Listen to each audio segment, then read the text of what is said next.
What is up, and welcome into another episode of Somebody Said Kane's Show. Appreciate y'all tuning in, man, on a different night. Appreciate everybody that's been showing love. I've been doing these on Wednesday nights at 8 p.m., but I said last week that I'm gonna have to switch it up for a few months. So we're gonna be rocking out on Tuesday nights, 8 p.m. right here, live on YouTube, live on Twitch. Appreciate everybody that's been showing love, man. Every single week, the views are going up, the likes is going up, the subscribers are going up. And man, I appreciate it. Y'all could be spending y'all time watching, listening to anybody, man, and y'all choosing to hang out with me, man. That's love. I appreciate that, man. Please keep doing that. Please keep hitting that like. Please keep hitting that subscribe, man. It helps me to be able to do this. Hopefully gonna do some really cool things. I got some things in mind for when the season roll around, especially for away games. Kind of hitting that something, especially for away games, something I can do for shows we can watch together. Some things I'm kicking around. So we'll see. But the more y'all continue to like, the more y'all continue to subscribe, man. It just allows me to do more and more stuff. And I just really appreciate it. Hopefully this week we are back good on the audio. I'm back at the crib, the usual setup. Last week I was up there in Canada and did a show at the hotel room, man. And y'all still renting views up, still renting likes up, man. And that's love, man. As always, this is Somebody Said Kane Show as part of the Somebody Said Sports Network. Every Monday night on Somebody Said Sports YouTube page, we're talking everything football. So if you like college, NFL, all that stuff, we're doing that every Monday night at 9 p.m. over there on that YouTube show. But on this show right here is all Miami. Every Tuesday night at 8 p.m. For the foreseeable future, for the next few months. But I'll let y'all know when I switch that thing back up. Man, I haven't announced this, but I need to remind people, hey, look, when I get to 305 subs, I'm giving away something. I don't know what that something's gonna be yet, but I'm giving away something because I gotta show love. I gotta show appreciation for all the people that's been hanging out with me. So when I hit 100, 305 subs, y'all can expect something, some kind of giveaway, some kind of free something to be going out. Definitely got to do something to just show people that I appreciate everybody that's been rocking with me, man. So 305 subs, giving away something, probably cop something from Caneswear, get something like that out. Caneswear, man, them people do good work, man. Every time I go down there, it's just nothing but love, man. And they always got everything you need from Miami Hurricanes perspective. They not sponsors of this show, but, hey, listen, it's Canes family. If you doing your thing, then why wouldn't I show love, man, paid or not? So shout out to them people, man. I say 305 subs. I'm going to give some away to a subscriber. I'll figure out how exactly I want to rock that. We'll figure that out when we get to that. Man, let's go ahead and talk about the end of spring. Spring has wrapped up, man. It came and went just that fast, bro. Well, you know it, man. Spring be here and it be gone. But one of the dope things you can do about spring is you can kind of do a recap, right? You can kind of go back over some of the things you saw, some of the things you heard, some of the things that was being reported. And obviously, the most important thing that comes out of spring ball is two things. One, injuries, any major injuries that are lingering and that were sustained during spring ball. And two, who are the starters, right? Who are the post-spring starting 22? And I think that matters a lot. One, because your post-spring starting 22 really speaks to how guys perform relative to expectations. Were there guys who moved up? Were there guys who moved down? Were there guys who kind of came out of nowhere and maybe carved themselves out a little role based on what they was able to do in spring ball? So I'm going to go through my spring starting 22. I came into the spring with a pre-spring starting 22, so it only makes sense to do a post-spring starting 22. One of the dopest things, though, about Miami right now going into spring and coming out of spring, let me bring that down real quick, is the headline for the night. We got a lot of known knowns. And if you don't know what that means, this is what I mean when I say we got a lot of known knowns. What I'm saying is that there are known knowns and that there are known unknowns, but there's also unknown unknowns, things we don't know that we don't know. Man, there's a lot of known knowns, man. See, a lot of teams go into spring and they got a lot of unknown knowns, things they don't know that they know. They got a lot of unknown unknowns, things they don't know that they don't know. But Miami come in the spring, man, and we really walking out of spring the same way. It was a lot of known knowns. There's a lot of things we knew that we knew. We knew Darian Mincer was that dude. So when that boy go out there in that spring game and he throw 3 tuds, I wasn't surprised. Anybody who's been paying attention to his career so far in college, anybody who's been paying attention to the report so far in spring, you're not surprised to hear that Darian Mincer went out there and did work without Mark Fletcher, without Malachi Tony in 11 on 11 settings. You weren't shocked when you heard that he was throwing tugs to Jaden Upshaw. I mean, Dalen Upshaw. Jaden is his cousin. Dalen Upshaw. You wasn't surprised to hear that because you saw that Dalen Upshaw had been putting in that work with him, flew out there to Cali with Malachi to go put in some work with Darian Mincer. You're not surprised to hear that Cooper Barcade was catching balls in tight windows and he catch a fade ball for a tud. You weren't shocked to see Cam Vaughn's body control because of what he's been doing. None of that stuff was surprising. We had a lot of known knowns on this roster, and that's what you want, man. Not a lot of position battles. Not a lot of, I don't know how this is going to work out. We don't have a lot of that. We know what we know, right? And a lot of the things that we knew coming in, man, we knew going out. So offensive starting 11. Let's start with that. Quarterback goes without saying, man. And I might use the starting 22 as an opportunity to talk about some dudes and talk about some position groups. Quarterback, man, again, Darian Mincer is just absolutely that dude. Man, hey, Chris, shout out to you, man. You was on here last week on a Wednesday. You back in here on Tuesday, man. I appreciate you, bro. Mincer on Heisman Watch, man. That dude is a superstar, absolutely. I was on record. I'm going to go to my grave saying that Cam Ward should have won a Heisman. I don't care what nobody say. Darian Mincer is going to be in Heisman talks. That boy is on Heisman Watch, man. Early and often. He's going to be there all season. I got what might be, I don't think it's a hot take, but some people might say it's a hot take, man. I'm going to throw something out there. I'm going to throw not a bet because I don't gamble, but I'm going to throw something out there about Mincer because I seen a graphic come out about the projected top 10 quarterbacks in college football, and I felt some kind of way. We're going to circle back to that. Starting 11, man, we already know what time it is. Darian Mincer is that dude. Absolutely that dude. He is going to absolutely ball. He's been here for less than 8 weeks. Goes out there in a spring game without his best running back, without his best wide receiver, arguably the best wide receiver in all of college football. Still throws 3 tuds. The boy just does work, man. He's good. He gets the ball out fast. His deep ball accuracy is just immaculate. Just flat out amazing. He can rip it when he need to. You saw the dart to Cam Vaughn touchdown in the back of the end zone. You saw a dart across the middle of the field to Cooper Barcade. He can do everything from a throwing perspective, bro. He's a natural passer of the ball. There are guys who are throwers of the football. Darian Mincer is a natural passer of the football. He's a stud at the quarterback position. Running back, man, we know it's going to be Mark put him on a stretch of Fletcher. Mark Fletcher starting running back, man, no question about that. We already know what's going on there. Wide receiver. Let's say EJ said he the best receiver in the nation. In the nation? Man, who? I don't know who he is, gang. Talking about you the best receiver in the nation, man. If your name ain't Malachi Tony or Jeremiah J.J. Smith, I can't rock with it, big dog. But I appreciate you tuning in, man. Please hit that like. Please hit that subscribe. Let's go wide receiver real quick because I think there's a little bit of a surprise maybe for some people. At wide receiver, we know Malachi Tony is a starter in the slot. We know that Cooper Barcade is going to be a starter on that outside playing that X receiver spot. The question became who was going to be the Z?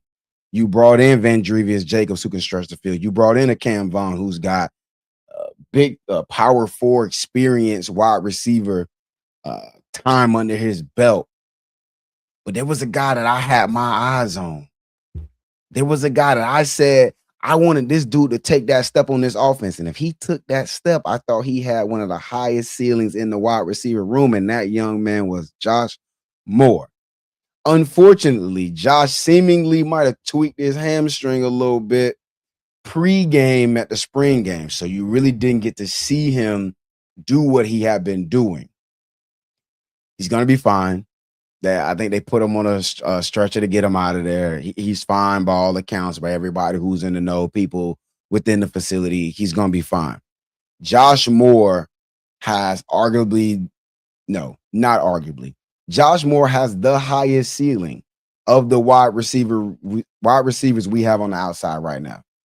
We didn't get to see that though. So in my starting 11 right now, I'm going to put Cam Vaughn as the third starting receiver.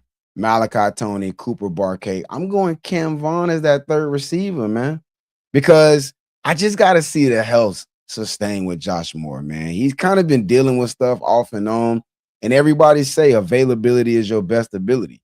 So if you can't stay healthy, even though your ceiling may be the sky, my guy, you just got to stay healthy. So for right now, wide receiver, I'm going Malachi Tony, I'm going Cooper Barkay, and I'm going to go Cam Vaughn. But people within the building would tell you that they would suspect, if healthy, through the summer and the fall, that Josh Moore is going to be the starting Z receiver when we trot out there against Stanford week 1. Offensive line is another little bit of an interesting situation going on. We're moving guys around, starting left to right. Jackson Cantwell is your starting left tackle. He was thrown into the fire. He came out like refined metal, refined gold. That boy is going to be a first-round draft pick. I have no hesitations in saying that. Jackson Cantwell is an absolute stud. You cannot teach that size and that strength. The footwork is there. I thought he was a little stiff coming out of high school. Man, that boy just looked good. That boy Jackson Cantwell looked good. Every clip you see about Jackson Cantwell, man, he looks good. Left guard, I'm projecting that started to be Samson Okunlola. Held out in the spring because he's dealing with an arm-shoulder situation. He's going to be fine. They fully expect him to play in the fall, man. But I got Samson Pancake Okunlola starting at left guard. At center, we are going all in Ryan Rodriguez. I talked about this before. Yes, he's had a lot of health problems in the past. We saw Reese Woodrow as the backup center really struggle playing through an injury, according to Mario. But he struggled. But the chips are all in on Ryan Rodriguez at center. Like, it has to work. It is him or bust kind of. So we need him to stay healthy. We know he's got it upstairs. We know Ryan Rodriguez has everything he needs from a cerebral standpoint. Now he just got to go out there. He's got to stay healthy, man. Right guard, Max Buchanan. I came in thinking Jamal Merriweather, the transfer from Georgia, might be able to get that spot. But by all accounts, Max Buchanan really stepped his game up. And that boy has solidified himself as that starting right guard. And that's special. People thought he could be that dude, and I hadn't seen it yet, and I wasn't bought in yet. And then Mario came out this week and said he felt like Max last season, near the end of it, might have been playing to a level where he was almost too good to keep off the field. He's definitely taking his opportunity, man. Big shout out to Max Buchanan, man, because seems like by all accounts he will be the starting right guard, and that's where I've got him pegged right now in that offensive line. Right tackle is Matt McCoy. Matt McCoy didn't have his best day at the spring game. Matt McCoy ran into some troubles on Saturday, this past Saturday during that spring game, man. But listen, I had this conversation before. I think I said it on the show before, man. Once you commit to putting a guy who was at left guard at right tackle, you kind of got to feel pretty good about that. And I think they're going to let him ride that out. I think Alex and Mario are going to stick with Matt McCoy at that right tackle job unless he comes back in the fall and it's just a disaster. It wasn't a disaster in spring. He also didn't ball out in spring either, but it wasn't a disaster. So until it completely falls apart, I expect Matt McCoy to stay at that right tackle spot. But again, things can happen, man. They cross-train every position. Guys get played all over the place. Maybe Samson comes back and they try Samson at right tackle, and they just really, really like what it looks like, and he sticks. And then they move Matt McCoy back to left guard. That's possible. Very possible for Matt McCoy to end up back at left guard and for Samson Okunlola to end up at that starting right tackle spot. I can see that. But until I see that, I'm going to say Matt McCoy stays at that right tackle spot. So just a quick recap on the offense, starting 11, post-spring, according to Breeze. Darian Mintz is your starting quarterback. Mark Fletcher is your starting running back. Receivers, I've got Malachi Tony and Cooper Barkay with Cam Vaughn plugged at the Z spot for now until Josh Moore can stay healthy. Offensive line, left to right, Jackson Cantwell, Samson Okunlola, Ryan Rodriguez, Max Buchanan, and at that right tackle spot for now, Matt McCoy. Tight end, Elijah Lofton. I kind of think he wins that by default. He's going to have to do a lot to lose that spot because not enough guys are doing enough to really take that spot. So for right now, I've got Elijah Lofton kind of defaulting into that starting tight end spot. Let's flip over to the defense, because similar to the offense, there's a couple of spots worth talking about. There's a couple of spots where there was some a little up and down, you know what I'm saying, where guys might be able to play themselves into a starting position. Let's start on that defensive line, man. Obviously, that's where a lot of the talk is from people, like, what are they going to do replacing the defensive line, them DNs. We brought in Damon Wilson. That's how we're going to reproduce the production we got at the defensive end spot. We brought in Damon Wilson, a 9.5 sack guy out of the SEC. He's been in the SEC for a few seasons. He knows what he's doing. If you can get after it in the vaunted SEC, you can definitely get after it in the ACC. Damon Wilson is going to be a problem. He is going to be one of the best DNs our offensive tackles and defensive line see all year. And thankfully for them, they get to practice against him, because that boy is an issue. That boy gets busy, dog, and he is going to be absolutely special. Damon Wilson will be one of your starting DNs. On the other starting DN spot, me personally, I'm going with Marquise Lightfoot. I said on defense, he was my guy to earn a job and elevate the defense. Marquise Lightfoot has the length and the speed you need, the skill you need to get after quarterbacks at a high level. I think Marquise Lightfoot has first round ability. The only thing that will hold him back is he's got to gain weight, and he's got to keep that weight on. Mario said he was up 15 pounds already.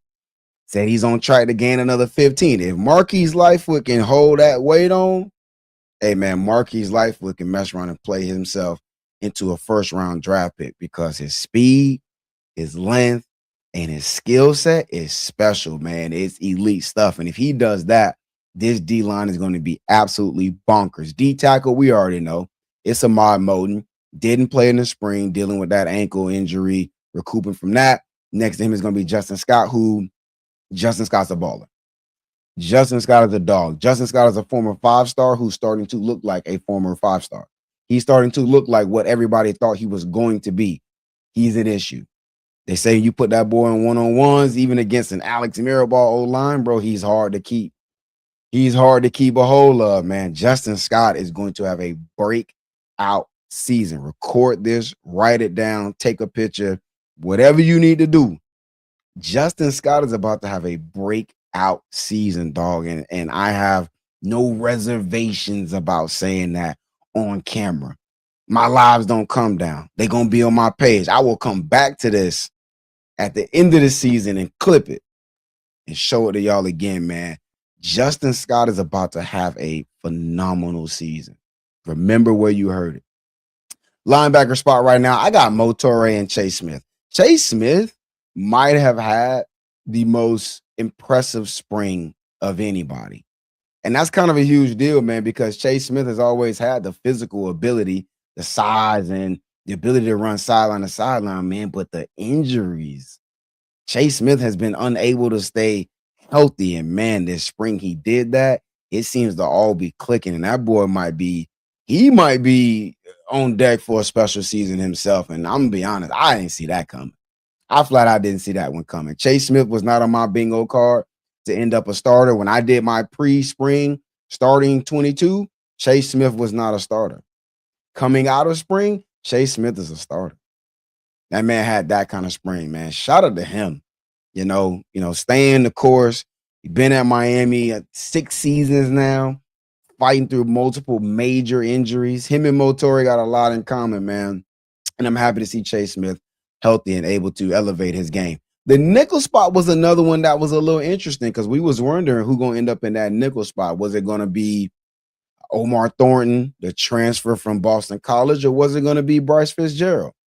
Sounds like it's going to be Omar Thornton. I heard somebody say something about Omar Thornton that I thought was kind of hilarious, and they was like, man, that boy play like he don't care about his body. And that's my kind of nickel. That's my kind of guy I want flying downhill, blowing up running plays. He's not the biggest, But man, they say that boy played with reckless abandon. And I love to hear that, man. Especially for a smaller guy, man. You want to see that dog in him, right? What they say, it ain't about the size of the dog in the fight. It's the size of the fight in the dog. Omar Thornton is all dog. And I like that because we're going to need some tone setters. We're going to need some guys that bring that thump, man, and bring that energy. And it seems like Omar Thornton going to be one of those dudes. That means Bryce Fitzgerald is sticking at safety alongside Zechariah Poyser. Zechariah Poyser very quietly one of the most consistent guys on that defense last season. There were some dudes who made more splash plays. Obviously, Bryce Fitzgerald have all the interceptions. True freshman All-American. You got Keontae Scott, who should have won a Jim Thorpe. Despite the injury, you got Jacoby Thomas lighting people up across the middle. Zechariah Poyser was just steady Eddie. He was just the same guy week in and week out, just doing his thing, man. So, big shout out to Zechariah Poyser, and having him back is a big deal. He may not make the splash plays, man, but he makes the plays that are there and that he needs to make. Starting corner, they say OJ Frederick was locking it down, man. The end last season, Damari Brown was arguably one of the best corners on the team. They say OJ been strapping. They say OJ been strapping. And I love to see that from the juice, man. He's got the speed, he's got the length, not as solidly built as Damari, man, but OJ since freshman year has been one of them dudes, and you saw the ceiling. Seems like he's growing up, man. It's all starting to come together. The other starting corner is Xavier Lucas, dog. Like, that one was never in question. Xavier Lucas is a stud. We finessed the system last year by getting him just to transfer. Didn't hit the portal. He just transferred. He's like, I'm just no longer going to be at Wisconsin. I'm just going to roll in classes at Miami. He did it in the summer, and it worked out, man. It worked out. That was a huge win. It was amazing bringing him back to South Florida, man, where he belonged the entire time. So that is my starting 11 on the defense. Just one quick recap. I got Damon Wilson. I got Ahmad Moten. I got Justin Scott. And I got Marquise Lightfoot at that other DN spot. Some of my homies disagree. Some of my homies think it's going to be Armando Blunt. I'm rolling with Lightfoot. Linebacker, I got Mo Torre and I got Chase Smith. Nickel, I got Omar Thornton, the transfers from Boston College. Corners, I got Xavier Lucas and OJ Frederick. And at safety, we got Bryce Fitzgerald and we got Zechariah Poyser. That is my post-spring starting 22. If you feel differently, if you think I blew it on somebody, pause. If you think I'm way off on something, man, hit the comments. Let me know. Let's talk Canes ball, man. I got no problem being wrong. I would love to hear what some other people think too. I shouted out to the homies, man. They shot some ideas, couple of disagreements, especially at wide receiver, man. I put Cam Vaughn because of the health thing, but Josh Moore very well could and should be that dude. But until he's healthy and he's healthy consistently, I'm running with Cam Vaughn, man. That's just me. Again, I say Marquise Lightfoot starting DN. Some people are going to say Armando Blunt. I'm cool with that. Especially because whoever gets the job, I know they're going to be unearned. So I'm cool with that, man. If y'all feel differently, let me know. I got no problems with that. Chris, what you got, Chris? Chris said, question, why would Miami get a 5-star? Is Miami Gator bag? If it takes A&M, Oregon, and LSU, get them, you hear crickets. I don't care, let the haters hate. Hey, look, Chris, first of all, the end of it kind of, you answered your own question for real. They're haters, dog. Like, we know that, bro. People love to hate Miami. And as Miami fans, we kind of enjoy it. Like, I love it. I love that people hate Miami, dog. Like, it's a blast to me because especially when we're good like we are now, I do some crazy rapping. I be on people's necks, man. So it's a lot of hate, man. But also, hate aside, especially a lot of the younger people who are into or coming into college sports right now, they don't remember Miami being the program in college football. So when they hear that Miami is getting some of these kids, they're like, what is it about Miami? Like, why would kids want to go to Miami? They don't understand the history of Miami once being the standard of college football. They don't understand the prestige of throwing that U on, having that U on your helmet. They don't understand what it's like growing up in South Florida like a Malachi Tony, a no-cut Nick Lanier, and an Armando Blunt, and saying like, yo, my whole family's Cane fans. They just don't understand it. And so, and then also people hate Mario for whatever reason, which I think is super weird because Mario does nothing to nobody. Like, you talk about a dude who gives you zero reason to dislike him. For whatever reason, people don't like Mario. All that man does is show up, coach, and go home and recruit. Like, that's literally all he does. Whatever reason, people don't like Mario. So they hate Miami, whether they know why they hate Miami or they just hate it because it's cool to do and it's fun to do. They hate Miami. They hate Mario Cristobal for whatever reason, but that's what it is. Listen, Miami's not doing nothing nobody else ain't doing. Miami wasn't the first one to start paying for recruits. We're not the last ones to pay for recruits. If people think Oregon ain't spending money, they convince these kids from the South to go to the Pacific Northwest. Are you fooling yourself, man? I was in the Northeast in Canada, right across the border, man. This past weekend, it was 30 degrees with snow flurries. It's April. Man, it's crazy going up to the Pacific Northwest. I couldn't imagine a Florida kid wanting to go to the Pacific Northwest, bro. They're spending money, dog. Everybody's spending money. Most people been spending money, especially them SEC teams. And now the even playing field is out there, and you don't see them boys dominating like they used to. I'm gonna circle back to that topic one of these days because I got a lot of thoughts about the SEC dominance and how all of a sudden them boys ain't dominating no more. Now that everybody can drop a bag on these kids, man. But we'll say that topic for another day, man. We'll get into that during the offseason. I wanted to wrap up this show with some final NFL draft thoughts, man, because me personally, I'm not a huge draft person. Like, the draft to me is not like one of those things I really look forward to every year. Like, I'll tune in and keep an eye on like where certain guys go. I want to say last year, I don't think I ever actually put it on my TV, if I'm keeping it a buck. Like, if I'm being completely honest, I don't think I ever actually like watched any live part of the draft last year. This year, I'm gonna watch. Like, this year, I'm probably going to watch the most of the NFL draft that I've watched in a while. Is that because there's going to be a number of Miami Hurricanes drafted? Absolutely. Absolutely. I'm going to watch much more of the draft than I have in quite a while because there's going to be a bunch of Canes getting their name called. And just watching that orange and green U flash across the screen, them playing the little highlight clips of them boys and just telling the backstories about them. Like, yes, give me all of that. So I'm going to watch the NFL draft this year, not just the first round. I'm going to watch even more of that because there's going to be a number of Miami Hurricanes getting their name called, man. And that's dope, man. It's been a while since we went into an NFL draft and we're like, oh, man, it's going to be 3, 4, 5, 6, 7, 8 Miami Hurricanes getting drafted. It ain't been like that in a long time, man. And this season, by all accounts, according to the latest mock drafts, we might have 3 going in the first. It's almost a shoo-in.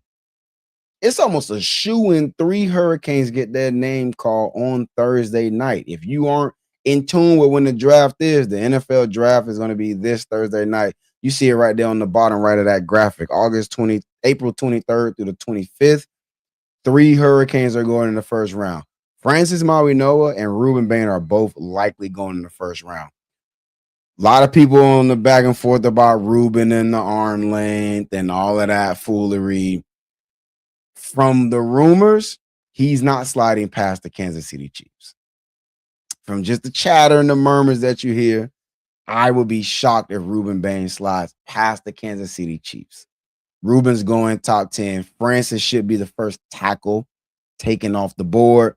If he's not, somebody should lose their job. He is the best tackle in this draft, despite the herniated disc, because it's made no difference. It has no impact on his ability to play football. Francis Mauigoa should be the first tackle taken off the board. They're saying Akeem Mesidor is for sure going to be a first-round draft pick as well, and I think that is very, very much warranted. I went through a lot of this season saying that I thought Mesidor was having a better year than Ruben Bain. Mesidor did an absolutely phenomenal job, man. The work he put in last offseason to reshape his body to be quicker and faster, he looked more like he did when he was back at West Virginia, as opposed to how he did 2 seasons ago when we kicked him inside and played a lot of D tackle. Man, he trimmed down, reshaped his body, and that boy was an absolute monster on the edge, man. They're saying Mesidor is going to be a first-round draft pick as well. Keontae Scott should not fall very far. Keontae Scott is the best nickel in this draft. Carson Beck should be a day 2 guy. I would be surprised if Carson goes past day 2 or 3. Those are just the top dudes, but as you can see, man, there should be a number of guys getting drafted, man. Like I would not at all be shocked if Jacoby Thomas gets drafted. Markel Bell for sure is going to get drafted. The center, I don't know why I'm blanking on his name. Center's going to get drafted for sure. Maybe a receiver too, sneak in there. Maybe Wesley Basaint sneak in there in one of those, 5 to 7 round slots. Would not be shocked if maybe CJ Daniels finds his name getting called. He get a phone call one of them later rounds or something like that, So I see Chris in the comments saying he think like 8. I can see it. I can see 8. Either way, man, it's gonna be dope. It's gonna be a number of dudes getting their name called, man. And when they do that, orange and green gonna flash across the screen, bro. And I'm gonna smile because it's super dope, man. Miami has been historically one of the teams, one of the premier teams in terms of putting athletes into the NFL draft, man. It's about time we get back to that. This season starts that. It's not going to end, though. Next season, we're going to put multiple guys into the draft next season. Oh, I said I was going to end on that draft talk. I lied, man. And I'm over 30 minutes, but nah, we gotta go through this, man. ESPN put out a graphic saying who they think are going to be the top 10 quarterbacks in college football next season. And bro, y'all gotta see this foolery. This is it right here. Man, let me put this on the screen. Y'all give me 1 second, man. I'm gonna get out of here on this right here. I'm gonna get out of there. Cause there's gonna be a whole lot of this foolishness, man. It's gonna be a whole lot of this foolery going on during the off season. Folks gonna start putting out their top 10 lists. CJ Carr, number 1, what are we talking about? Julian saying the fans don't even want him. Some of the fans don't even want him starting at Ohio State based on what they seen from Tavian St. Clair. Trinidad Chambers, okay, sure. Arch Manning, fine. He hooped at the back end of the season. Jaden Maiava, cool with it. Dante Moore, sure. Statistically, he's going to be top 10. Drew Mastermaker at Oklahoma State. Gunnar Stockton at Georgia, sure, man. Brendan Sorsby, all right. Byron Brown, bro, cut it out, man. Hey, look. Hey, go ahead and get comfortable. It's going to be a lot of these goofball top 10 lists coming out, man, and it's going to be some foolery. Darian Mensah is going to be a top 5 quarterback in college football.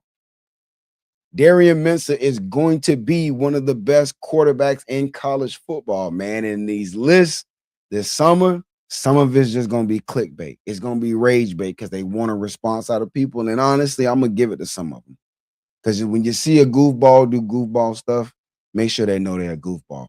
Hey, man, I appreciate everybody that tuned into the show, man. Appreciate y'all hitting the comments and chopping it up with me. Please, like I say, please keep hitting that like, man. Please keep hitting that subscribe. Yeah, ESPN is a dying website. ESPN is only good for watching live sports. I don't really care to watch much else on ESPN, man. Just give me the live sports and they can take everything else with them. But appreciate y'all tuning in, man. Again, going forward for the next few months, this show is going to be on Tuesday nights right here at 8 p.m. live on YouTube, live on Twitch. I appreciate every single like. I appreciate every single subscription. I appreciate every single comment, man. Y'all go out in this world until next weekend. Y'all be safe, man. Y'all be cool how y'all be cool, man. And until then, y'all already know what it is. It's Go Canes. I'm going to holler at y'all next week, Tuesday, right here at 8 p.m.